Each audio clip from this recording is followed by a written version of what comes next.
ఇప్పుడు వస్తున్న ఇష్యూస్ అన్నీ ఏంటంటే ఇప్పుడు ఇద్దరు మ్యూచువల్గా ఒకళ్ళకొకళ్ళు ఇష్టపడి ఉంటారు. ఇప్పుడు అప్పుడు కూడా కదా సార్? ఎప్పుడైనా కానీ ఇష్టపడతారు. ఇష్టపడతామో లేకపోతే సరెండర్ అవటమో ఏదైనా అనుకోండి. సరెండర్ అయినా కానీ తర్వాత కలిసి ఉన్నారుగా. అవును. నాతో సరెండర్ అయిపోయినాక ఇద్దరు కొంతకాలం కలిసి ఉన్నాం. ఇప్పుడు సరెండర్ అయిన వాళ్ళు నా మీద కేసు పెడతాం మొదలెడతారు అనుకోండి. అయితే సరెండర్ అయ్యి కొంతకాలం అయిపోయినాక నేనంటే వాళ్ళకన్నా మొఖం మొత్తి ఉండొచ్చు, నాకు వాళ్ళ మీదన్నా మొఖం మొత్తి ఉండొచ్చు. అది ఎవరికైనా ఎప్పుడైనా జరగచ్చు. వాళ్ళు నాకు బయటికి వెళ్తా అంటే వదిలిపెట్ట బుద్ధి ఇదిగా ఒకరికొకరు మ్యూచువల్గా వదిలిపెట్టపోయినప్పుడు ఈ కేసులు గట్టలు కథలు వస్తాయి. అప్పుడు నువ్వు ఎట్లా మొన్నటిదాకా బాగానే ఉన్నావు కదా, ఇప్పుడు నేను అవసరం తీరిందని వచ్చావా అని ఒకళ్ళు ఈ రకంగా ఉంటాయి. న్యాచురల్ ఇది హ్యూమన్ సైకాలజీ ఇది. దాన్ని పట్టుకుని మనం మాట్లాడతాం కదా. ఇక్కడ ఏంటంటే నో మీన్స్ నో మీద మాట్లాడాలి మనం. ఇప్పుడున్న కొత్త సిస్టమ్ ఒకప్పుడు అది వేరు. ఇప్పుడు శీలం అనేది ఒకప్పుడు పవిత్రమైనదిగా మాట్లాడుకునేవాళ్ళం. ఇప్పుడు ఎంతమందికి శీలం సరిగ్గా ఉంది అంటే చాలా డౌట్లు ఉన్నాయి. అంటే శీలాన్ని శీలంగా చూస్తున్నామా లేదా అనేది పాయింట్. అంటే ఇది వరకు ఇట్ వాజ్ అ బిగ్ టాబు.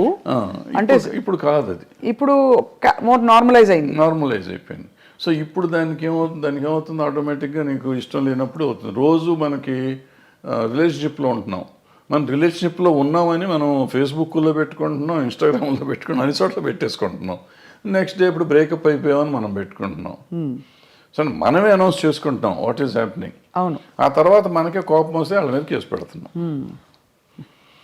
ఇప్పుడు దానికి ఎవరు బాధ్యులు అంటే కలిసి ఉన్నారు కదా. ఇప్పుడు ఏం పోయే కాలం ఏం తీపరం వచ్చింది మీకు అంటారు మా అమ్మమ్మ భాషలో మాట్లాడాలంటే. తీపరం లేదు, తాపరం లేదు. ఇది ఏంటంటే నాకు ఇష్టం లేదు, నువ్వు రావద్దనని రావకూడదు, అంతే, సింపుల్. సో అక్కడ నుంచి ఆ వైరం వల్ల వచ్చే కేసులు అంటారు ఇది. కానీ జెన్యున్గా ఆడపిల్లలకి రక్షణ లేదని హేమా కమిటీ రిపోర్ట్ని కూడా మీరు ఆమోదించపోరు.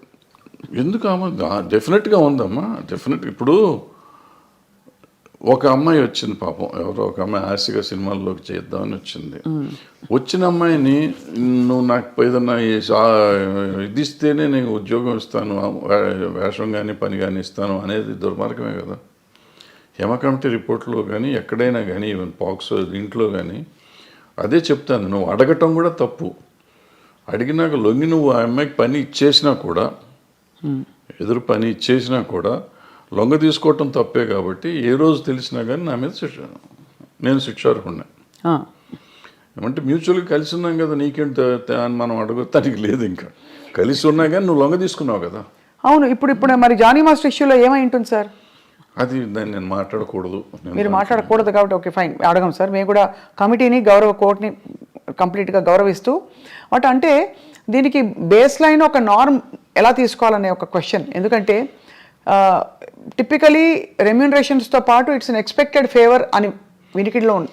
చాలామంది హీరోయిన్లు, చాలామంది క్యారెక్టర్ ఆర్టిస్టులు దీంట్లో జయలలిత గారు చెప్పారు సార్. ఫర్ ఎగ్జాంపుల్ ఇక్కడ మాకు ఆ కేసు మీరు అడుగుతున్న particular case it is work place harassment. Workplace హెరాస్మెంట్లో అంటే మీరు పనిచేస్తున్నారు, మీరు సాక్షి టీవీలో పనిచేస్తున్నారు, లేకపోతే ఐ డ్రీమ్లో పనిచేస్తున్నారు. మీకు నాకు ఏదో వైరం ఉందో, లేకపోతే మన ఇద్దరికి సమ్ స్కోర్ సెటిల్ చేసుకోవాలి.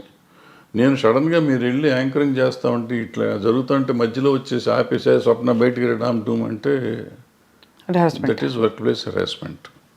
ఏమీ చెయ్యిపోయినా అతను మనిషి మీకు చాలా ఇష్టమై ఉండొచ్చు, మీతో వాళ్ళకి ఉండొచ్చు, ఏదైనా అయి ఉండొచ్చు, but it's no business to get in to the premises. First point, that is work place harassment. So అటువంటి టైప్ ఆఫ్ కేసెస్ దాంట్లోకి వస్తాయి.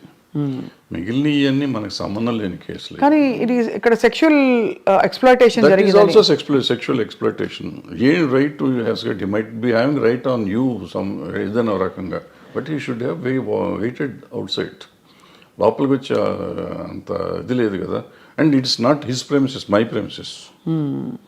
అదే లోపల రావడమే తప్పు కదా. సో ఇవన్నీ అంటే మరి వీటికి పరిష్కారాలు ఉంటాయంటారా? బికాజ్ మూవీ ఆర్టిస్ట్ అసోసియేషన్ ఏముంటుందా పరిష్కారం? ఏదో ఉంటాయి, చట్టాలు ఉంటాయి, చట్టాలు చెప్పినవి సగం చేస్తూ ఉంటాం. చట్టాలు చెప్పినందువల్ల అవుతుందా? ఏది అవుతుందంటే మనం కూడా తప్పు చేసామా లేదా, ఇది తప్ప కాదా అనేది మనం ఆలోచించుకోవాలి.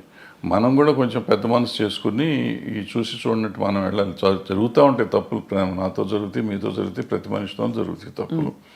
ఆ తప్పుని మనం దాన్ని ఇంకొంచెం అల్లరి చేసుకుంటానికి ట్రై చేయకుండా దాన్ని సరిగ్గా పరిష్కరించుకుంటే ఈజీగా సాల్వ్ అయిపోతుంది. అసలు ఇష్యూ ఏముంది, ఎవరి పని వాళ్ళు చేసుకుంటున్నప్పుడు ఇష్యూస్ ఏముంటాయి ఇక్కడ? అది కరెక్టే కదా సార్ అది. కానీ okay, final question on this topic sir.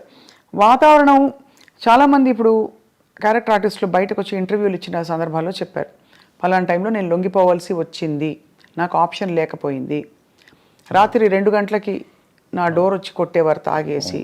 మరి ఇవన్నీ ఏమిటంటే వీటిని ఏ పరిధిలో చూడాలి, ఏ కోణం నుంచి చూడాలి? ఇవి ఇంటర్వ్యూ అంటే ఇవేదో ప్రైవేట్గా చెప్పినవి కాదు సార్, బహిరంగంగా బహిర్గతంగా చెప్పారు. ఇప్పుడు ప్రాబ్లం ఏంటంటే ఇక్కడ మన సమాజం ఫస్ట్ అసలు ఆడపిల్ల అంటేనే లోకువ, బయట కూడా సమాజంలో జనరల్గా సినిమాల్లో ఉన్నాడంటే అసలు మరీ లోకువ, అంటే వాళ్ళకి ఏదో taken for granted. Correct, taken for granted. So ఎవళ్ళైనా ఏదైనా చేయొచ్చు. అండ్ ఈ సినిమాల్లో నిజాలెన్నో అబద్ధాలెన్నో మనకేమీ తెలియదు, కానీ ప్రతి వాళ్ళకి ఒక ట్యాగ్ పెట్టేసి ఉంటుంది, ఈ అమ్మాయి ఆ అబ్బాయితో ఉంది, ఆ అబ్బాయి ఆ అమ్మాయితో ఉన్నాడు, సంథింగ్ ఉంటుంది. అవును. ఈ ఇంటాక్సికేషన్ స్టేజ్ వస్తుంది, నైట్ తలుపులు కొట్టే వాళ్ళంతా మందు కొట్టినాక వస్తారు. వాళ్ళకి నాకు దొరకలేదు, వాళ్ళకి ఈ టైప్లో ఉంటారు వీళ్ళంతా.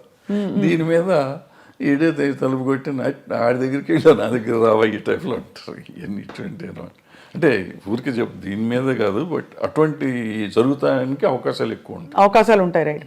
కానీ చాలా గొప్పగా గౌరవం నిలుపుకుని అద్భుతమైన సినిమాలు, అంటే నిజంగా కళాఖండాలు సృష్టించిన గ్రూప్స్, టీమ్స్, టెక్నీషియన్స్ ఎంతమంది ఉన్నారు సార్, చాలా గొప్పవాళ్ళు ఉన్నారు. అన్ఫార్చునేట్లీ వీటి గురించి ఎక్కువ మాట్లాడతాం కానీ మనం. అద్భుతం. ఇప్పుడు ప్రతి మనిషికి వీక్నెస్ ఉంటుందమ్మా, రకరకాల వీక్నెస్ ఉంటుంది. ఆ వీక్నెస్ ఏదైనా అయ్యి ఉండొచ్చు, అమ్మాయి అయ్యి ఉండొచ్చు, కులం అయ్యి ఉండొచ్చు, మతం అయ్యి ఉండొచ్చు, ఇంకోటి అయ్యి ఉండొచ్చు. సో ఆ వీక్నెస్ని గురించి మనం మాట్లాడితే ఎప్పుడు మంచిని గురించి కూడా మాట్లాడవచ్చు కదా. తప్పకుండా. మంచిని గురించి మాట్లాడితే ఇప్పుడు ఈ అమ్మాయిల వీక్నెస్ని గురించే మాట్లాడితే ఇవాళ సమాజంలో ఎంతమంది నిలబడతారు? పొలిటీషియన్స్ని తీసుకోండి, సినిమా యాక్టర్లను తీసుకోండి, ఈవెన్ బయట సమాజంలో తీసుకోండి, సాఫ్ట్వేర్లో తీసుకోండి, మీడియాలో తీసుకోండి, ఎక్కడన్నా తీసుకోండి, స్త్రీయే మూల కారణం అంటారు. ఇప్పుడు నేను ఇది ఉంది కదా, ఈ కేసు ఉంది కదా, ఇది మన ఐసీఎల్ని పెట్టిన కోర్టు, అదే పాష్ రూల్స్ ప్రకారం తీసుకుంటే ఈ చెప్పిన ఏ సెక్టర్లో అయినా మగవాళ్ళు ఉంటారా? ఉండరు. కొంతమంది బహిరంగంగా బయటకు వచ్చేవి, కొంతమంది రాకుండా, కొంతమంది దాని ఇప్పుడు నువ్వు మా ఇందాక వచ్చి నీ షేక్ హ్యాండ్ ఇస్తే కూడా తప్పే, నీ చెయ్యి నా చేతికి తగిలితే తప్పే, according to posh act. Bad touch good touch అంటారు. నువ్వు బ్యాడ్ టచ్గా ఫీల్ అయ్యావు, నేను గుడ్ టచ్ నీకు ఇచ్చింది.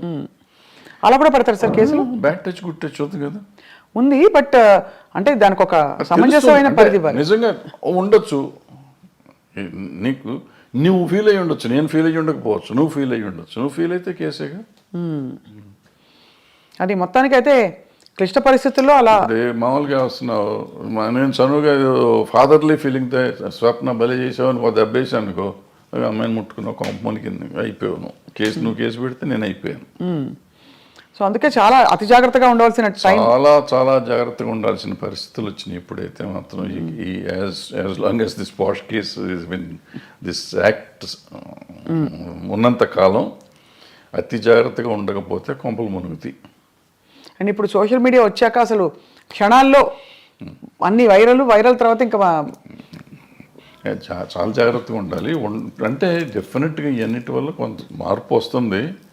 100% పోతుందా అంటే నేను అంత ఈజీ కాదు. ఎందుకంటే ఆడపిల్లలు కూడా కొంచెం స్ట్రాంగ్ అవ్వాలంటే ఉన్నారమ్మా, చాలా స్ట్రాంగ్ ఉన్నారు ఆడపిల్లలు, అంత ఈజీగా ఏం లేరు.